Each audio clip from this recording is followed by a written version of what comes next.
Assalamualaikum warahmatullahi wabarakatuh. Dalam berbagai riwayat, Rasulullah SAW menyampaikan jika Allah Subhanahu wa Ta'ala menjanjikan surga bagi umat Muslim yang taat menjalankan ibadah. Salah satunya adalah melaksanakan sholat 5 waktu dan meninggalkan semua keburukan. Tetapi Rasulullah SAW pernah menunjukkan sosok laki-laki yang dijamin masuk surga, padahal laki-laki itu belum pernah menjalankan sholat dan bersujud kepada Allah Subhanahu wa Ta'ala. Kisah itu menimpa seorang laki-laki yang baru saja masuk Islam dalam peristiwa Perang Khaybar. Saat itu Rasulullah SAW bersama 1399 pasukan Muslim mengepung benteng kaum Yahudi. Selama 40 hari, orang tersebut memperhatikan kaum muslimin menyerang kaum Yahudi, hingga akhirnya Muslim berhasil memenangkan pertempuran.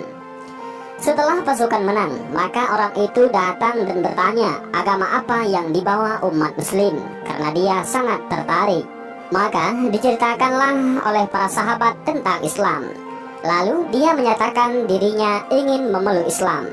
Maka dia diarahkan menuju Rasulullah SAW yang tengah membagikan harta rampasan perang. Ketika Rasulullah tengah membagikan harta rampasan, orang tersebut berkata, "Ya Rasulullah, saya orang Arab dari suku Baduy yang tertarik dengan ajaran Islam. Saya ingin masuk Islam." Maka Rasulullah SAW pun menjawab, "Baiklah." Lalu membimbing orang tersebut mengucapkan kalimat syahadat.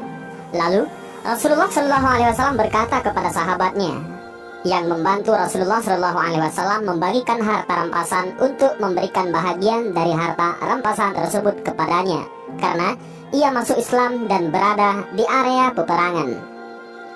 Mendengar kebaikan Rasulullah, orang yang baru saja memeluk Islam itu pun berkata, "Ya Rasulullah, saya masuk Islam bukan untuk ini. Saya sudah terbiasa hidup susah di padang pasir. Saya tidak mau harta. Saya mendengar teman-teman Anda berkata, jika kalian datang ke sini untuk mati, dibunuh orang kafir dan masuk surga. Apakah benar wahai Rasulullah?" Rasulullah pun menjawab, "Iya, benar." "Kalau begitu ya Rasulullah, yang saya inginkan satu saja.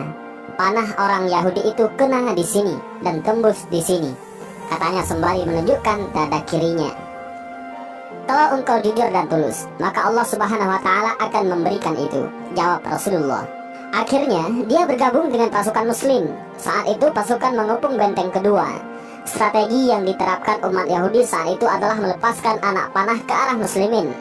Maka subhanallah, anak panah pertama yang dilemparkan Yahudi mengenai orang yang baru saja masuk Islam tersebut. Anak panah itu mengenai titik yang disebutkan kepada Rasulullah. Maka ia mati secara syahid dalam peperangan tersebut. Rasulullah melihat orang tersebut meninggal dunia, sedangkan umat Muslim lain masih terlindungi perisai. Rasulullah SAW lalu berkata, "Apakah dia orang yang baru masuk Islam?" Para sahabat menjawab, "Iya ya Rasulullah." Subhanallah, maha suci Allah yang telah membenarkan janjinya. Dia baru saja minta dan langsung diberi dengan titik yang dia tunjuk. Siapa yang ingin melihat penghuni surga dan belum pernah melakukan sujud sama sekali? Inilah orangnya, kata Rasulullah SAW. Karena orang tersebut mati syahid dalam kondisi baru saja masuk Islam dan belum melaksanakan ibadah seperti salat dan lain sebagainya. Dan ingatlah, sesungguhnya surga seseorang di antara kalian lebih dekat daripada tali sandalnya. Adzan, salat, bakti kepada orang tua, dan beramal baik. Dan ingatlah, seseorang di antara kalian lebih dekat dengan neraka daripada tali sandalnya, kata Rasulullah SAW. Dan inilah salah satu kisah seorang yang tak pernah melakukan sholat dan justru dijamin masuk surga oleh Rasulullah SAW. Mudah-mudahan kisah singkat ini bermanfaat. Wallahu a'lam bishawab. Assalamualaikum warahmatullahi wabarakatuh.